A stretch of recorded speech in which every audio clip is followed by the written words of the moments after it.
ஹரே கிருஷ்ணா. பகவத் தரிசனத்திலிருந்து ஒரு கட்டுரை. மிகச்சிறந்த கல்வி வழங்கியவர் தெய்வ திரு ஆனாச்சன பக்திவேதாந்த சுவாமி ஸ்ரீல பிரபுபாதா அவர்கள். ராஜ வித்யா ராஜகுஹ்யம் பவித்ரம் இதம் உத்தமம் பிரத்யக்ஷாவகமம் தர்ம்யம் சுஷுகம் கர்த்தும் அவ்யயம். இந்த அறிவு கல்வியின் அரசனும் எல்லா இரகசியங்களிலும் மிக இரகசியமானதும் மிக தூய்மையானதும் ஆகும். தன்னுணர்வின் அனுபவத்தை நேரடியாக அளிப்பதால் இதுவே தர்மத்தின் பக்குவ நிலையாகும். இது அழிவற்றதும் பேரின்பத்துடன் செயலாற்றப்படுவதும் ஆகும். பகவத்கீதை 9.2. உண்மையான அறிவு. வித்யா என்றால் கல்வி, ராஜ என்றால் அரசன். எது கல்வியின் அரசன்? பௌதிக உலகில் நாம் பல்வேறு விதமான வாழ்க்கை நிலைகளில் இருக்கின்றோம். கல்வியை பொறுத்தவரை சிலர் MA, சிலர் BA, சிலர் 3 வருட பள்ளி கல்வி, சிலர் 4 வருட கல்வி என்று உள்ளனர். இவ்வாறு கல்வியில் வேறுபட்ட படித்தரங்கள் உள்ளன. இவற்றில் மிக உயர்ந்த நன்மை அளிப்பதாக மிகச் சிறந்ததாக, அதாவது முதலிடத்தில் இருப்பது எது? மிகச்சிறந்த கல்வி எது? ராஜ வித்யா, கிருஷ்ண உணர்வே. நான் யார் என்பதை புரிந்து கொள்வதே உண்மையான மிகச்சிறந்த அறிவு. இதனை உணராதவரை நாம் பௌதிக கல்வியில் எவ்வளவுதான் படித்திருந்தாலும் கூட நாம் அறிவற்றவர்களே. சைதன்ய மகாபிரபு தமது பிரச்சாரத்தை தொடங்கிய போது நவாப் ஹுசைன் ஷாவின் நிதி மந்திரியான சனாதன கோஸ்வாமி அவருடைய முதல் சீடரானார். சைதன்ய மகாபிரபுவின் இயக்கத்தால் ஈர்க்கப்பட்டு சனாதனர் பணியிலிருந்து ஓய்வு பெற்று சைதன்யருடன் இணைந்தார். அவர் பகவான் சைதன்யருடனான முதல் சந்திப்பிலேயே கல்வி என்றால் என்ன என்பதை விசாரித்தார். சனாதனர் மிகச்சிறந்த பண்டிதராக இருந்தார். அந்நாட்களில் இந்தியாவில் பாரசீக மொழியும் கற்பிக்கப்பட்டது. பிரிட்டிஷ் ஆட்சியின் போது ஆங்கிலம் கற்பிக்கப்பட்டதை போலவே பாட்டானியர்களின் ஆட்சி காலத்தில் பாரசீக மொழி அரசு மொழியாக இருந்தது. சனாதன கோஸ்வாமி பாரசீகம், சமஸ்கிருதம் உட்பட பல்வேறு மொழிகளில் சிறந்த பண்டிதராக இருந்தார். இருப்பினும் அவர் கல்வி என்றால் என்ன என்று வினவினார். அவர் ஏன் அவ்வாறு விசாரித்தார்? அவர் பகவான் சைதன்யரிடம் கூறினார், பொதுவாக மக்கள் என்னை பண்டிதனாக கருதுகிறார்கள். நானும் என்னை அவ்வாறு பண்டிதனாக ஏற்றுக்கொண்டு முட்டாளாக வாழ்கிறேன். அதற்கு சைதன்யர் வினவினார், நீங்கள் மிகச்சிறந்த பண்டிதர் தானே? தாங்கள் சமஸ்கிருத பண்டிதர், பாரசீக பண்டிதர். அப்படி இருக்க நீங்கள் ஏன் உங்களை முட்டாளாக நினைக்க வேண்டும்? சனாதனர் பதிலளித்தார், நான் யார் என்பதே எனக்கு தெரியாது. எனவே என்னால் என்னை ஒரு பண்டிதனாக நினைக்க முடியவில்லை. துன்பங்களை விரும்பாவிட்டாலும் பௌதிக துன்பங்கள் என்னை வாட்டுகின்றன. நான் எங்கிருந்து வந்தேன், எங்கு செல்ல போகின்றேன் என்பதே எனக்கு தெரியவில்லை. இருந்தும் கூட மக்கள் என்னை பண்டிதனாக நினைக்கின்றனர். அவர்கள் என்னை சிறந்த பண்டிதனாக அழைப்பதில் நானும் பெருமை அடைகின்றேன். ஆயினும் உண்மையில் நான் யார் என்பதையே தெரியாத அளவிற்கு நான் ஒரு முட்டாளாக இருக்கிறேன். இதுவே நமது தற்போதைய நிலை. கல்வியில் முன்னேறியவர்கள் என்று கூறி நாம் கர்வம் அடைகிறோம். ஆனால் யாராவது உங்களிடம் வந்து நீங்கள் யார் என்று வினவினால் யாராலும் அதற்கு விடையளிக்க முடிவதில்லை. அனைவருமே நான் இந்த உடல் என்ற எண்ணத்தில் தான் இருக்கிறோம். உண்மையில் நாம் இந்த உடல் அல்ல. இதனை நான் பலமுறை விவாதித்துள்ளேன். நான் இந்த உடல் அல்ல என்ற அறிவு பரீட்சையில் தேர்ச்சி பெற்றவரே உண்மையான அறிவாளி. இதுவே ஆரம்பம், இரகசியமான அறிவு. கிருஷ்ணர் இத்தகைய அறிவையே அர்ஜுனனுக்கு வழங்குகின்றார். இதனை அவர் ராஜ வித்யா என்று கூறுகின்றார். ராஜ வித்யா என்றால் தன்னை அறிந்து அதற்கேற்ப செயல்படுவதாகும். நான் யார் என்பதை நான் அறியாவிட்டால் எனது நிலைமை குறித்து நான் தவறாக புரிந்து கொள்வேன். எனது செயல்கள் அனைத்திலும் அறியாமையின் தவறுகள் ஏற்படும். நான் இந்த உடல் அல்ல என்பதை அறிந்தால் மட்டும் போதாது, நீங்கள் ஆன்மீகமயமானவர் என்பதையும் உணர்ந்து அதற்கேற்ப செயல்பட வேண்டும். அந்த ஆன்மீக செயல்களே கிருஷ்ண உணர்வாகும். இதுவே ராஜவித்யா, அறிவின் அரசன் என்று அறியப்படுகிறது. ராஜகுஹ்யம் என்றால் மிகவும் இரகசியமானது என்று பொருள். கிருஷ்ண உணர்வை அவ்வளவு எளிதில் அடைய முடியாது. இருப்பினும் கிருஷ்ணர் மற்றும் சைதன்யரின் கருணையினால் ஹரே கிருஷ்ண கிருஷ்ண கிருஷ்ண ஹரே ஹரே, ஹரே ராம ராம ராம ஹரே ஹரே என்ற மகாமந்திர உச்சாடனத்தின் மூலமாக கிருஷ்ண உணர்வு மிகவும் எளிதாக நமக்கு வழங்கப்படுகின்றது. உயிரினங்களின் வகைகள். பகவான் சைதன்யர் உயிரினங்களை பற்றிய ஓர் ஆய்வை வழங்கியுள்ளார். அவர் அதனை பிரபஞ்சமெங்கும் எண்ணிலடங்காத உயிரினங்கள் நிறைந்துள்ளனர் என்று கூறி தொடங்குகின்றார். நாம் பூமியை ஆராய்ந்தால் இங்கே எண்ணற்ற உயிரினங்களை காணலாம். காற்றை ஆராய்ந்தால் அதிலும் எண்ணற்ற உயிரினங்களை காணலாம். நீரின் ஆழத்திலும் எண்ணற்ற உயிர்களை காண்பீர்கள். இவ்வாறாக பிரபஞ்சம் எங்கும் பல்வேறு வகையான உயிரினங்கள் வாழ்கின்றன. பகவான் சைதன்யர் அந்த உயிரினங்களை அசைவன அசையாதன என 2 வகையாக பிரிக்கின்றார். மரம், கல், தாவரம், புல் போன்றவற்றால் நகர முடியாது. சில கற்களுக்கும் உயிர் உண்டு. ஆனால் கற்களால் அந்த உணர்வை விருத்தி செய்து கொள்ள முடியாது. அவை அதீத அறியாமையினால் மூடப்பட்டுள்ளன. அதுபோல தனது நிலையை புரிந்து கொள்ளாமல் மனித உடலில் வாழ்பவர்களும் கூட கிட்டத்தட்ட கற்களை போன்றவர்களே. நீர்வாழிகள், விலங்குகள், பறவைகள், ஊர்வன, மனிதர்கள், தேவர்கள் என அசையும் உயிரினங்கள் பல உள்ளன. அவற்றுள் மனிதர்களின் எண்ணிக்கை மிக குறைவே. 84 லட்சம் வகையான உயிரினங்களில் 4 லட்சம் வகை மட்டுமே மனித உடல்கள். ஸ்ரீ சைதன்யர் கூறுகின்றார், இந்த 4 லட்சம் மனித இனங்களிலும் கற்றறிந்தவர்கள் மிகவும் குறைவு. அவ்வாறு கற்றறிந்தவர்களிலும் சாஸ்திர ஞானம் பெற்றவர்கள் மிகவும் குறைவு. மக்கள் கூறுகின்றனர், நான் கிறிஸ்துவ மதத்தை சார்ந்தவன், நான் இந்து, நான் முஸ்லிம். இருப்பினும் இன்றைய உலகில் மதத்தை பின்பற்றுவதாக கூறிக்கொள்பவர்களிலேயே பெரும்பாலானோர் சாஸ்திரங்களை நம்புவதில்லை. 3 வகையான தர்ம செயல்கள். சாஸ்திர நம்பிக்கை உள்ளவர்கள் புண்ணிய செயல்களால், தர்ம செயல்களால் கவரப்படுகின்றனர். தர்ம செயல்கள் 3 வகைப்படும். யக்ஞ, தான, தப. யக்ஞ என்றால் யாகம், தான என்றால் தானம், தப என்றால் தவம். பிரம்மச்சரிய வாழ்வும் சந்நியாச வாழ்வும் தவத்திற்குரியதாகும். தவம் என்றால் ஆன்மீகத்தில் முன்னேறும் பொருட்டு தன்னிச்சையாக சிரமங்களை ஏற்பதாகும். தானம் என்றால் தனது பௌதிக வளங்களை மற்றவர்களுக்கு தன்னிச்சையாக வழங்குவதாகும். யாகத்தை பொறுத்தவரையில் அதற்கான அனுபவம் தற்போது நம்மிடம் இல்லை. இருப்பினும் மகாபாரதம் போன்ற வரலாற்று நூல்களின் மூலமாக நாம் யாகத்தை குறித்த அறிவை பெறுகின்றோம். முன்பெல்லாம் மன்னர்கள் மிகப்பெரிய யாகங்களை செய்தனர். தங்கம், வெள்ளி என்று இலட்சக்கணக்கில் செல்வத்தை தானமாக வழங்கினர். இன்றைய வாழ்வில் அவை சாத்தியமில்லை. பண்டைய மன்னர்களுக்கு அவை சாத்தியமாக இருந்தன. மன்னர்கள் மக்களிடமிருந்து வரி வசூலித்தனர். இருப்பினும் மன்னர்கள் யாகங்களை மேற்கொண்ட போது அச்செல்வங்களை மக்களுக்கு இலவசமாக வழங்கினர். இன்றைய அரசாங்கமும் வரி வசூலிக்கின்றது.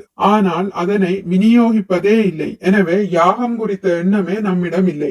யாகம் என்பது மன்னர் அல்லது அரசாங்க தலைவரின் கடமையாகும். தானம் என்பது கிருஹஸ்தர்களுக்கான கடமையாகும், அதாவது குடும்பஸ்தர்களுக்கான கடமையாகும். தவம் என்பது பிரம்மச்சாரிகள், சந்நியாசிகள் மற்றும் ஓய்வு பெற்றவர்களான வானப்பிரஸ்தர்கள் ஆகியோரின் கடமையாகும். இதுவே கட்டுப்பாடுடன் கூடிய தர்ம நெறியாகும். சாஸ்திர நம்பிக்கை உடையவர்கள் இத்தகைய நெறிகளை ஏற்கின்றனர். பெரும்பாலான மக்கள் மத நம்பிக்கையை மட்டும் ஏற்கின்றனர், ஆனால் அதற்குரிய செயல்களை மேற்கொள்வதில்லை. இருப்பினும் இவ்வாறான இலட்சக்கணக்கான மக்களுள் சிலர் தர்மத்தை உண்மையான முறையில் பின்பற்றி யாகம், தவம், தானம் ஆகியவற்றை மேற்கொள்கின்றனர். கிருஷ்ண உணர்வு நேரடி வழிமுறை. ஸ்ரீ சைதன்யர் கூறுகின்றார், யாகம், தானம் மற்றும் தவத்தை மேற்கொண்டுள்ள இலட்சக்கணக்கானவர்களுள் மிகச் சிலரே நான் இந்த உடல் இல்லை என்னும் அறிவை பெறுகின்றனர். ஆயினும் நான் ஆத்மா என்னும் தத்துவ அறிவு மட்டுமே பக்குவமாகாது. பௌதீக பிணைப்பில் இருந்து விடுபட்டு முக்தி நிலையை அடைய வேண்டும்.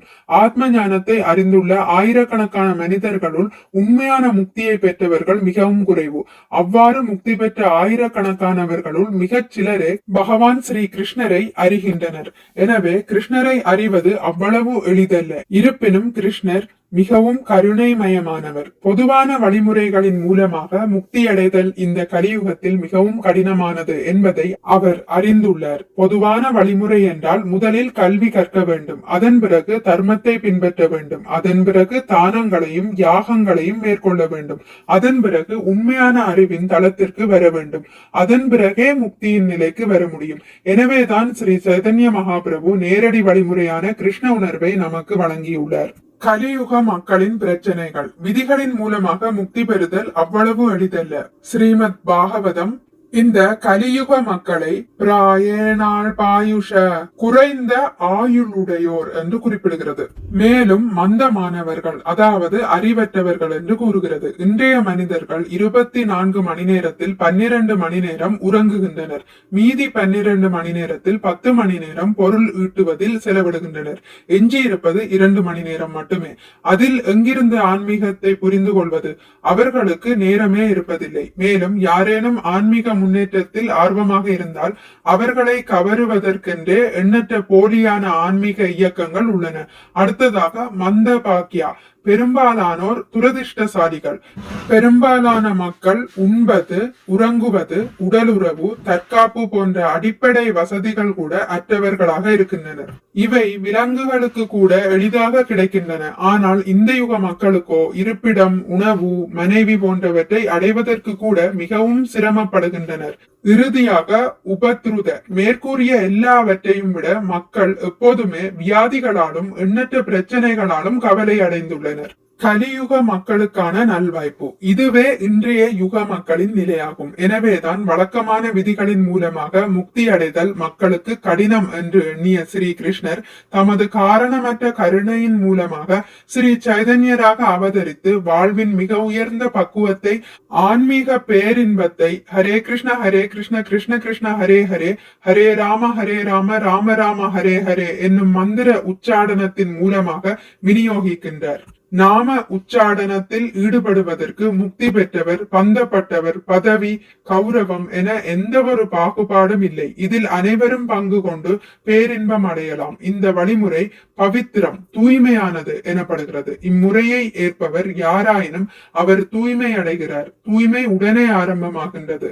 உத்தமம் என்றால் சிறந்தது என்று பொருள். உத்தமம் என்பதற்கான பொருளை பத்மபுராண ஸ்லோகம் ஒன்றின் மூலமாக விளக்கலாம். அப்ராரப்த பலம் பாபம் கூடம் பீஜம் பலோன்முகம் கிரமேணைவ பிரலீயேத விஷ்ணு பக்தி ரதாத்மனாம்.